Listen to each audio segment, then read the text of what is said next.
Hello student, आज के video में मैं आपको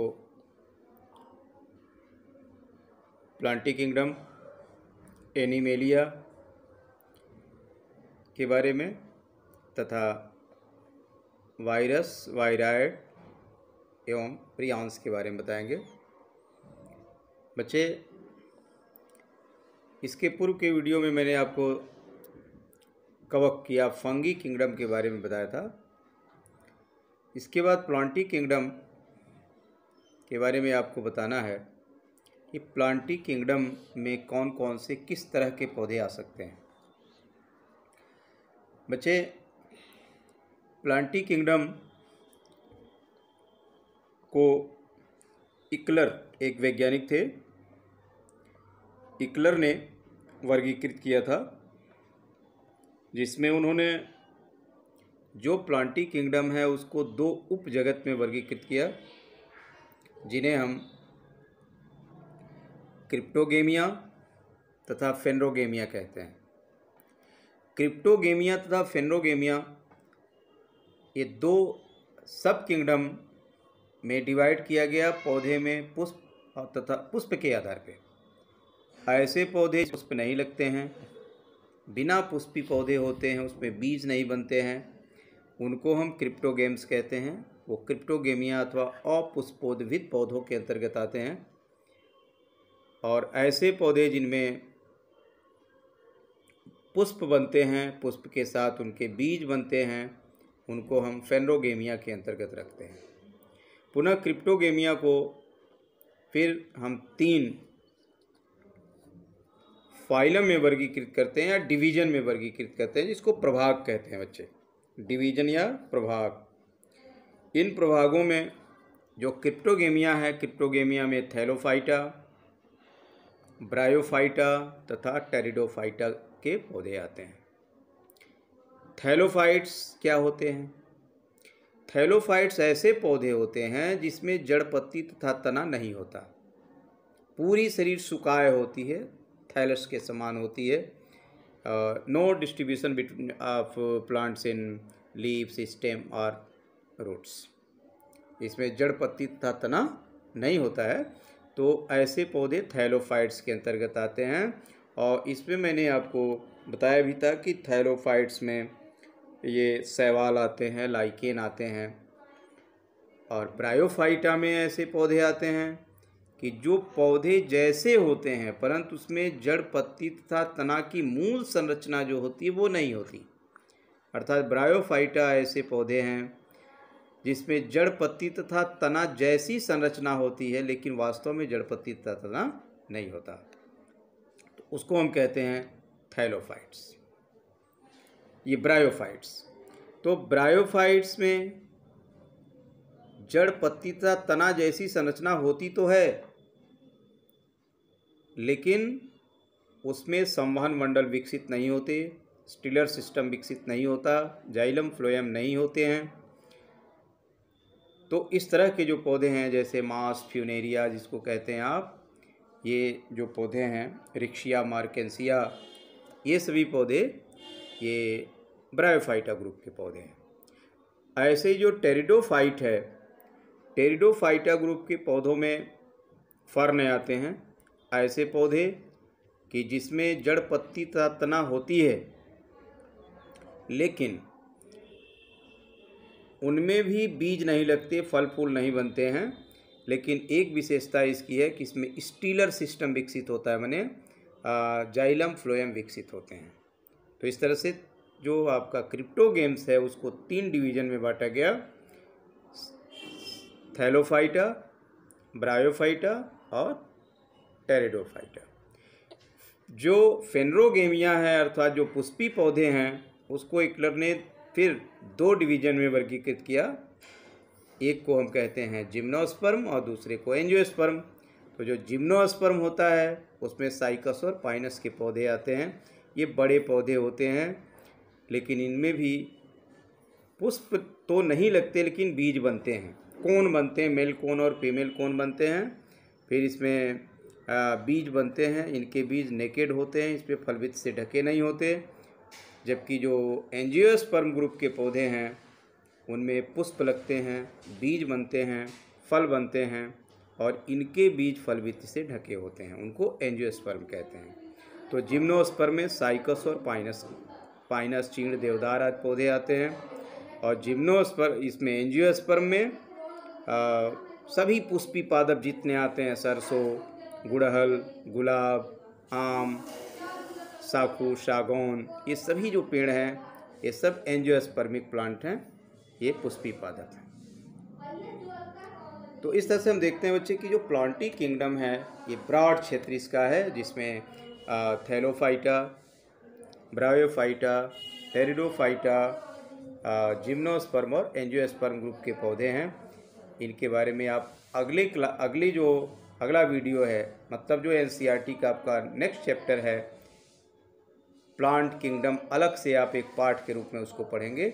उसमें आपको details Thallophyta, bryophyta, pteridophyta, gymnosperm और एंजियोस्पर्म के बारे में डिटेल अध्ययन आपको मिलेगा। तो उसमें आप इसके आगे के वीडियो में और डिटेल समझेंगे। इसके बाद बच्चे अगला जो किंगडम है वो है एनिमल किंगडम। एनिमल किंगडम में ऐसे जीव जंतु आते हैं जिनकी शरीर यूकैरियोटिक कोशिकाओं से मिलकर बनी होती है। शरीर यूकैरियोटिक सेल्स होती हैं, इनकी कोशिका में कोशिका भित्ति नहीं पाया जाता। ये बहुकोशिकीय एनिमल होते हैं जो हमारे जीव जगत में अपना एक महत्वपूर्ण स्थान रखते हैं। तो जो एनिमल किंगडम है बच्चे, उस एनिमल किंगडम को फिर फर्दर हम फाइलम में डिवाइड करते हैं। और उस फाइलम में जो हम डिवाइड करते हैं, उस फाइलम को जब हम डिवाइड करते हैं बच्चे, तो उसमें जो है आपको कई चीज़ें देखने को मिलती हैं। जैसे आप समझ सकते हैं कि जो थैलोफाइट्स हैं, अब thallophytes, bryophytes, pteridophytes, gymnosperm, angiosperm, ये तो प्लांटी किंगडम के सदस्य हैं जो डिवीजन में बांटा गया। लेकिन जब हम एनिमल किंगडम में जाते हैं तो एनिमल किंगडम में हम देखते हैं कि इसी तरह से तमाम तरह के वेरिएशन एनिमल किंगडम में भी हमको देखने को मिलते हैं। क्या है आपके सामने जितने सदस्य हैं सब एक जैसे होते हैं? तो आप देखते होंगे कि नहीं, ऐसा नहीं। आपके स्क्रीन पे जो दिखाई दे रहा है इसमें भी देखो बच्चे, ये एनिमल है जिसको साइकॉन कहते हैं, एक तरह का साइकॉनिक एनिमल है। तो एनिमल किंगडम में हम पोरीफेरा फाइलम से शुरू करते हैं और इस तरह से हम आपको बता दें कि जो एनिमल किंगडम है उसको कई फाइलम में वर्गीकृत किया गया। 11 फाइलम से इसके बनाए गए हैं एनसीईआरटी पैटर्न में, और इनको 11 फाइलम में वर्गीकृत कर दिया गया है। तो एनिमल कहते किसको हैं, पहले ये आप समझिए कि एनिमल किसको कहते हैं। तो एनिमल ऐसे जीवधारी होते हैं जिनकी शरीर यूकैरियोटिक कोशिकाओं की बनी होती है। एक से अधिक कोशिकाएं होती हैं। इनमें कोशिका स्तर पर, ऊतक स्तर पर, अंग स्तर पर लेबर डिस्ट्रीब्यूशन की क्रिया हो, माने श्रम विभाजन पाया जाता है। तो जो श्रम विभाजन पाए जाते हैं, लेबर डिस्ट्रीब्यूशन होते हैं, उसके आधार पर इनकी तमाम तरह की प्रक्रियाओं को हम निर्धारित करते हैं। तो इनके जो फाइलम्स हैं, जैसे पहला फाइलम इसमें पढ़ते हैं Porifera.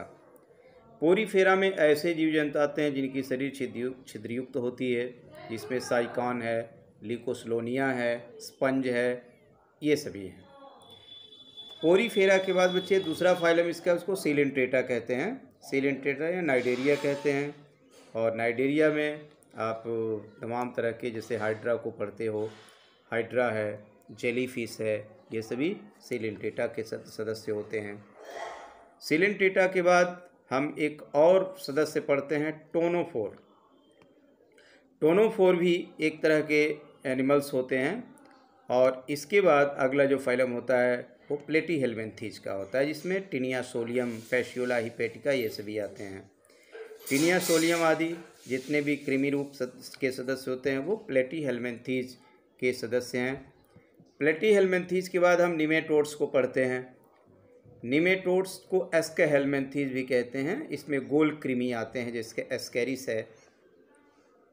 Mail Ascaris, female Ascaris, आप छोटे क्लासों से उनके फिगर्स को देखते हैं। फिर देखो बच्चे, एस्के हेलमिंथीज के बाद हम एनिलिडा पढ़ते हैं।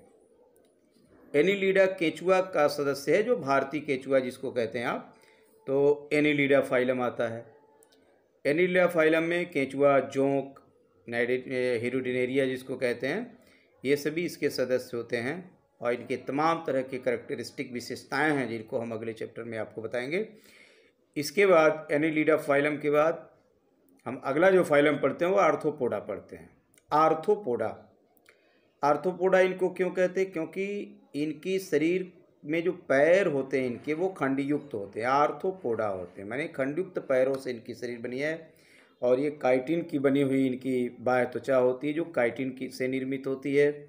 और आर्थ्रोपोडा फाइलम पूरे जंतु जगत का सबसे बड़ा फाइलम होता है और सबसे सफल जीव माने जाते हैं आर्थ्रोपोड्स।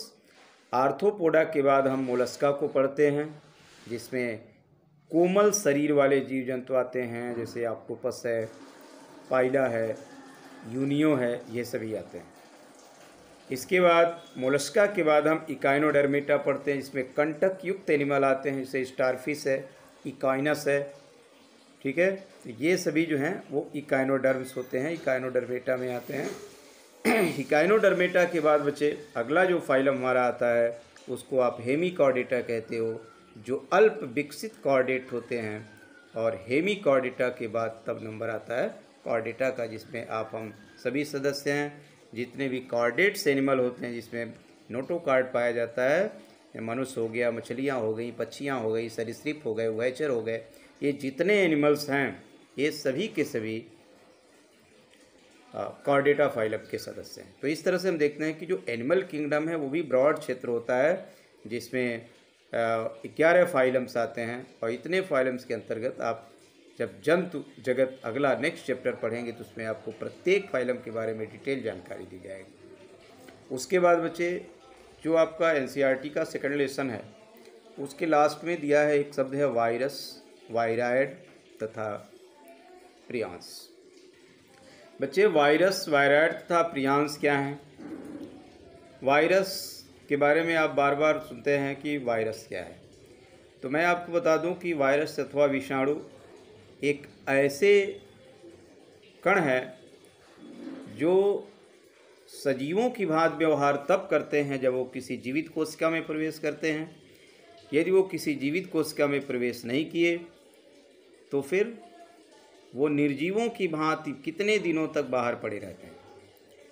अर्थात विषाणु हमारे जीवन उत्पत्ति के संदर्भ में जब जीवन का विकास हुआ धरती पर, तो वैज्ञानिकों ने माना कि विषाणु सदृश संरचनाएं सर्वप्रथम बनी और विषाणु सदृश संरचनाओं के बाद तब जीवाणुओं का निर्माण हुआ। तो विषाणु ऐसे सदस्य हैं जिसमें प्रोटीन होता है और प्रोटीन के साथ उसमें न्यूक्लिक एसिड पाया जाता है, जिसको डीएनए तथा आरएनए कह सकते हो। तो प्रोटीन की कवच होती है और उसके अंदर डीएनए अथवा आरएनए होते हैं। कुछ विषाणु डीएनए विषाणु होते हैं, कुछ आरएनए विषाणु होते हैं। ये विषाणु पैथोजेनिक होते हैं। ये हमारे शरीर में, पौधों के शरीर में विभिन्न प्रकार के रोग उत्पन्न करते हैं, जैसे मनुष्यों में HIV, एड्स जिसका नाम सुने आप, एड्स है, रेबीज है, चेचक है, इन्फ्लुएंजा है। तो ये सभी जो बीमारियां होती हैं वो विषाणुओं के द्वारा होती हैं। पौधों में भी तमाम तरह के रोग विषाणुओं के द्वारा होते हैं, जैसे टोबैको मोज़ेक वायरस है जो तंबाकू जैसे पौधों में मोज़ेक डिजीज़ उत्पन्न करता है। तो ये विषाणु हमारे लिए नुकसानदायक हैं, पैथोजेनिक होते हैं।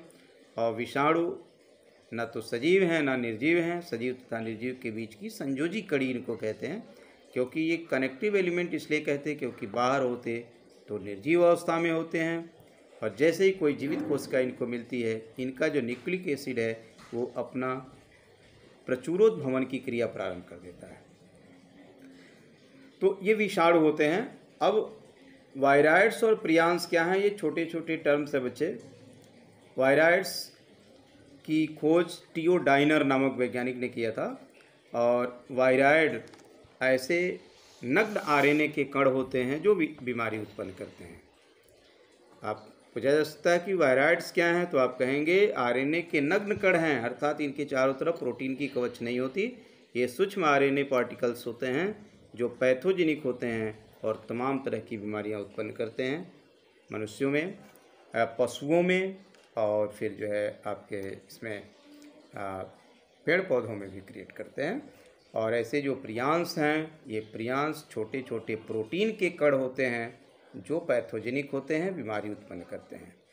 तो इस तरह से बच्चे ये प्लांटी किंगडम, एनिमल किंगडम और वायरस, वायराइड एंड प्रियांस ये हमारे जीवन को प्रभावित करते हैं।